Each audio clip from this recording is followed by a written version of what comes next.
Assalamualaikum warahmatullahi wabarakatuh. Kembali lagi kawan di Legenda Catur Dunia. Masih dari turnamen online Champions Chess Tour 2024. Seri pertamanya Chess Apple Master 2024 yang sudah memasuki babak final kawan, di mana Magnus Carlsen ini mengalahkan Denis Lazovic. Dan Magnus melaju ke babak berikutnya, babak Grand Final, masih menunggu hasil pemenang di bracket bawah kawan. Nah, Denis Lazovic turun ke bracket bawah, masih menunggu hasil dari Ian Nepomuk versus Alireza Firoza. Tadi kita sudah melihat permainan Magnus Carlsen kawan. Ya mau gimana lagi kawan? Setiap ada turnamen ada Magnus Carlsen di situ. Fokus permainan selalu tertuju pada Magnus Carlsen. Ibarat di sepak bola ada Messi ataupun Ronaldo kawan yang menjadi bintangnya. Ya patut mendapatkan sorotan kawan. Kalau Magnus tiap hari menang, ya mau gimana lagi? Memang dia merupakan pemain terbaik saat ini kawan. Jadi admin ya tidak bisa meninggalkan permainan Magnus Carlsen sampai kalian bosan melihat permainan Magnus Carlsen tiap hari. Diulas oleh channelnya admin, oleh channel kawan-kawan yang lain juga pasti mengulas permainan Magnus Carlsen. Nah, sekarang kita akan lihat permainan di bracket bawah kawan, yaitu permainannya Ian Nepomuk menghadapi Vladimir Fedosev dalam permainan Armageddon. Ian Nepomuk berhasil mengalahkan Vladimir Fedosev dalam permainan Armageddon, sedangkan Alireza berhasil mengalahkan Jose Martinez Alcantara pada game kedua. Tapi kita tidak ulas game ini, kita ulas permainan Ian Nepomuk versus Vladimir Fedosev pada permainan Armageddon. Ian Nepomuk pegang putih dengan kontrol waktu penuh 10 menit, sedangkan Fedosev bermain dengan kontrol waktu 7 menit 34 detik. Kita temui Caro-Kann defense sekarang.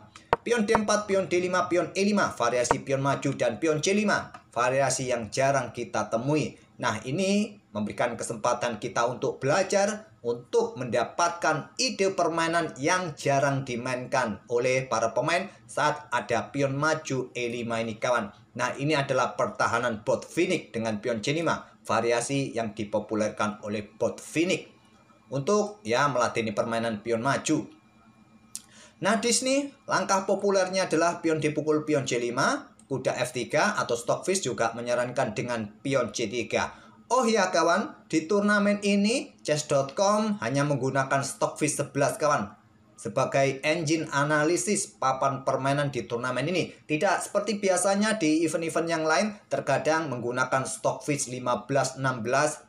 Tapi memang kebanyakan kawan, bahkan di title Tuesday pun Stockfish 11 yang disediakan oleh chess.com. Ian Nepomuk memilih dengan langkah pion D pukul pion C5. Nah, kalian bisa melanjutkan kuda C6 pion E6 kawan. Atau tadi di sini kalau kalian mencoba untuk merubah ke permainan seperti French defense saat pion E6 ini, bisa juga kalian lanjutkan dengan pion C3. Menurut engine seperti itu, tapi tadi pion D pukul pion C5, pion E6 kawan. Nah, di sini yang paling banyak dimainkan manusia dengan pion A3. Gajah ambil pion, pion B4. Nah, setelah gajah mundur ke petak B6, kuda F3 atau menteri keluar ke petak G4. Dua opsi yang bisa kalian ambil. Tapi kalau menurut engine ya mengembangkan kuda ini ke petak F3, langkah umumnya kawan, atau pion C3, kuda berkembang ke D2, banyak sekali opsi di sini bagi kedua pemain. Masih di tahap pembukaan, apapun masih bisa dipilih oleh para pemain. Gajah D3 pilihan Ian Nepomuk, ada gajah ambil pion C5, menteri keluar. Nah, pion G6 menghindari serangan menteri kawan. Kuda F3 segera rokade, kuda C6 melanjutkan pengembangan sisi menteri terlebih dahulu untuk menekan pion di sini. Nah, di sini rokade Ian Nepomuk, gajah tarik mundur ke F8. Cukup menarik kawan, tapi cukup aneh juga. Gajah kembali ke kandangnya kawan. Artinya buang-buang tempo sepertinya. Tapi menurut engine langkah terbaik untuk Vicenzo nanti di petak G7 karena pion G6 sudah didorong tadi kawan. Formasinya seperti Vicenzo nanti. Nah, di sini ada kuda C3, gajah G7. Nah, di sini ada opsi kawan tadi untuk menghindari serangan kuda ke petak B5, ada pion A6. Terlebih dahulu menurut engine lebih kuat daripada gajah G7.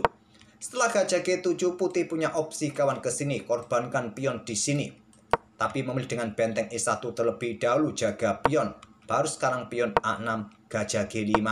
Menteri C7 menambah daya tekanan kawan pada pion. Menteri mundur backup, ada pion H6, gajah mundur ke F4, dan pengembangan kuda G ke E7, lanjut Fedosev. Pion A3 sekarang agar tidak ada gangguan pada area terang oleh manuver kuda hitam kawan. Nah di sini gajah berkembang ke D7 lanjut Fedosep. Ada dua pilihan bagi hitam kawan, apakah pendek atau panjang nanti rokadenya. Pion H4 lanjut Yanepo di sini. Nah di sini yang cukup menarik kawan, raja digeser ke peta F8 oleh Fedosep, tidak rokade kawan. Kuda D1 di sini persiapan untuk bermain dengan pion C ataupun juga untuk tambah kontrol peta F5 karena di sini terlihat kuda akan menempati outpost peta F5 yang mungkin akan memaksa pertukaran dengan gajah terang.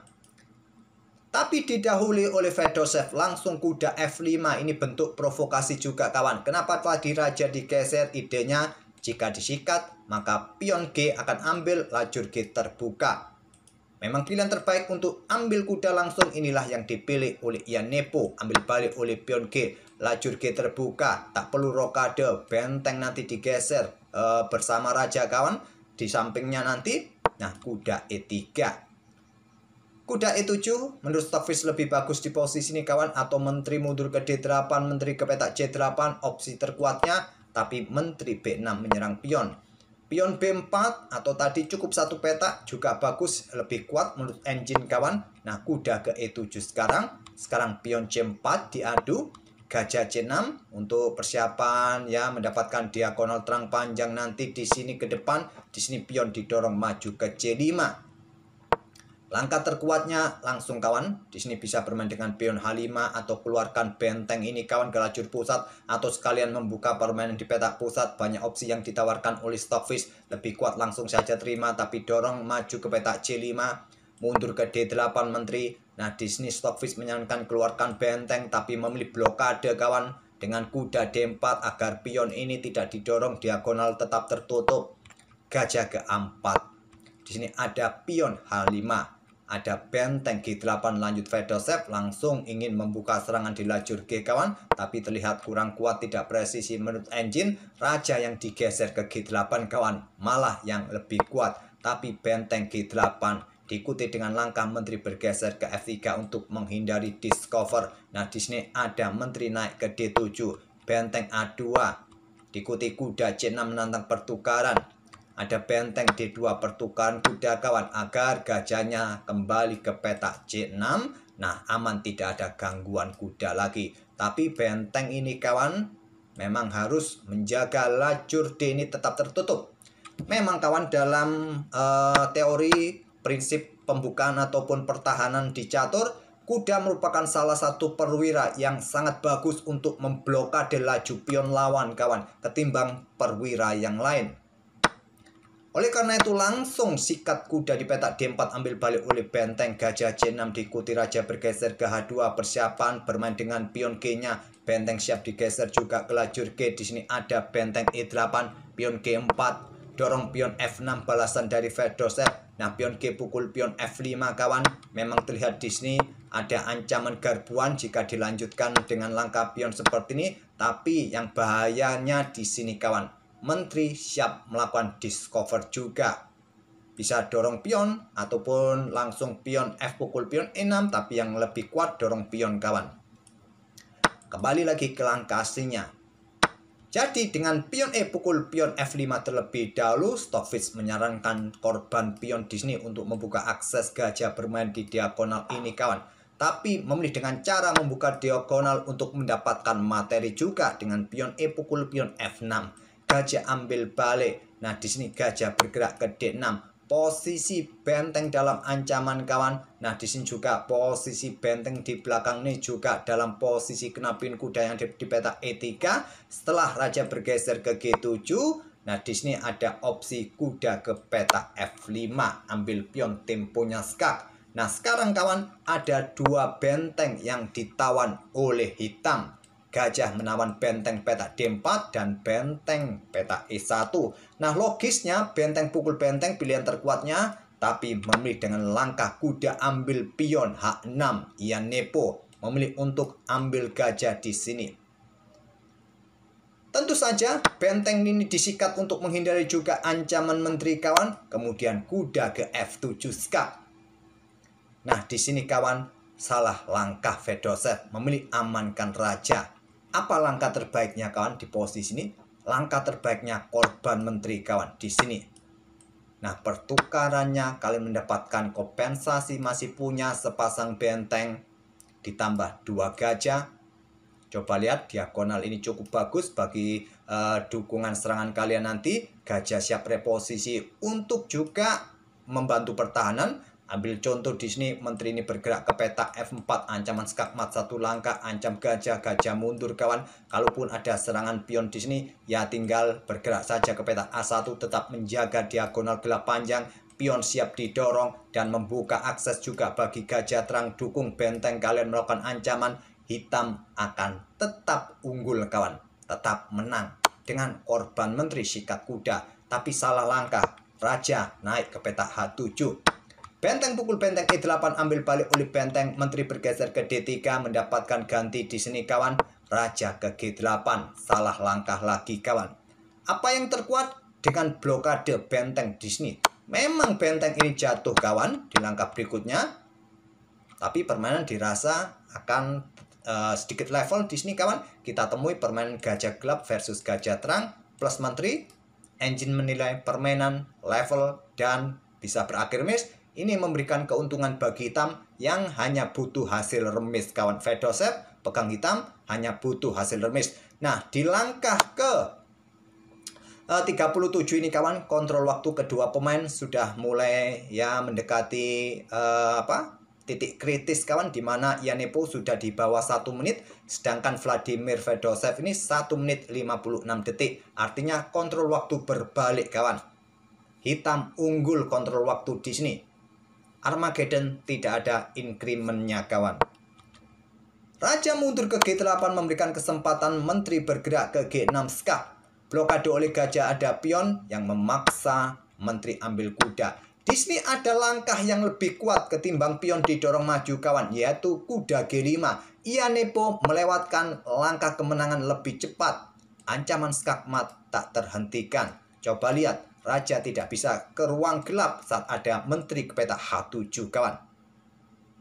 Nah, gajah pun tidak bisa bergerak untuk membuka akses menteri menjaga petak terang. Kalian sudah tidak mempunyai cara lagi. Kalau kalian blokade diagonal gelap ini dengan benteng, baru sekarang pion H6 bisa kalian mainkan. Tetap hitung-hitungan engine, 6-7 langkah berikutnya skakmat kawan. Saya tak perlu perpanjang variasi ini kalau engine menyarankan dengan menteri kawan. Nah, pion H6 kalian lanjutkan, terserah. Nanti kalian otak-atik pun putih menang. Skakmat kawan ancamannya. Tak perlu saya perpanjang. 7-6 langkah, berbagai variasi nanti bikin kalian bingung. Silakan kalian otak-atik. Cluenya, petunjuknya 7-8 langkah skakmat kawan. Tapi memilih dengan langkah pion H6, menteri ambil kuda F7, pion H7 skak, raja bergeser, nah diikuti menteri pukul menteri. Berikutnya pion dorong maju untuk buka akses bagi gajah ikut bermain, nanti diikuti benteng juga meluncur untuk melakukan ancaman tapi tidak terlalu serius, masih banyak ruang bagi raja bergerak kawan, atau pion ini segera didorong untuk bisa promosi. Nah di sini menteri G6 jaga pionnya sementara waktu. Nah, benteng bergerak ke petak E1 untuk melakukan ancaman. Di sini ada pion F3 dikorbankan, blokade juga kawan. Kalau diambil sekarang, ancamannya seperti ini. Ancaman skakmat di sini, ancam gajah di sini kawan. Oleh karena itu tidak berani ambil. Benteng E2 skak, raja maju ke G3, benteng E3. Ya, pion ini jatuh di langkah berikutnya kawan. Pilihan terbaik tinggalkan saja, bergerak ke petak H4. Tapi memilih menteri ke F5.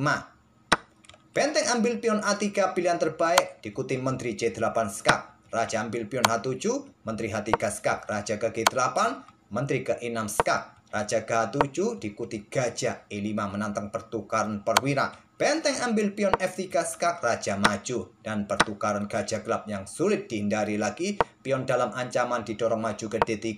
Ada raja maju ke G5 kawan. Nah, posisi permainan dalam posisi level, dalam posisi remis. Sekarang posisi benteng gajah, ya istilahnya membentuk fortress kawan. Sekarang membuat benteng pertahanan yang sulit ditebus, hanya bermodal menteri plus raja saja tidak cukup. Kalau pion ini didorong maju ya jatuh juga. Sangat kuat posisi di sisi menteri ini dengan adanya koneksi gajah 2 pion. Menteri H2 skak, Raja G8, Menteri B8 skak, Raja 7, Menteri ke D6 sekarang ancam pion. Benteng bergeser ke D7 untuk lindungi pionnya kawan. Langkah blunder memberikan kesempatan bagi Ianepo menang. Tapi kontrol waktunya ini cukup kritis kawan. Tinggal 29 detik. Nah, kalau kalian melihat live streamingnya, di sini pergerakan Ianepo sangat cepat kawan. Untuk memberikan ancaman skakmat pada petak-petak ini jika benteng meninggalkan baris ke-7. Dan juga ada ancaman skakmat satu langkah kawan jika diagonal ini tidak dibuka. Kalau dibuka kawan, benteng jatuh. Itulah resikonya, tak ada pilihan lain. Benteng bergerak ke ruang gelap, ya tentu saja benteng jatuh di langkah berikutnya. Dan Ianepo melakukannya dengan sangat cepat kawan, melakukan langkah-langkah pre-move di sini untuk preteli satu pion lagi kawan. Nah, tinggal bergerak dengan raja ini untuk mendekati posisi di sayap menteri, menyerahkan pion kawan di sini Vladimir Fedosev. Sedikit demi sedikit kontrol waktu mereka ini hampir sama kawan. Nah, di sini dorong pion dilepas kawan, dan akhirnya menjadi menteri baru, mendapatkan 2 menteri. Dan dengan kontrol waktu yang mulai mepet tadi, Fedosev tidak mau menyerah, berharap Ianepo ini jatuh kontrol waktunya. Tapi sayangnya kawan, pergerakan pre-move dari Ianepo lebih cepat dari yang diperkirakan oleh Vladimir Fedosev. Fedosev kena skakmat di langkah ke-76.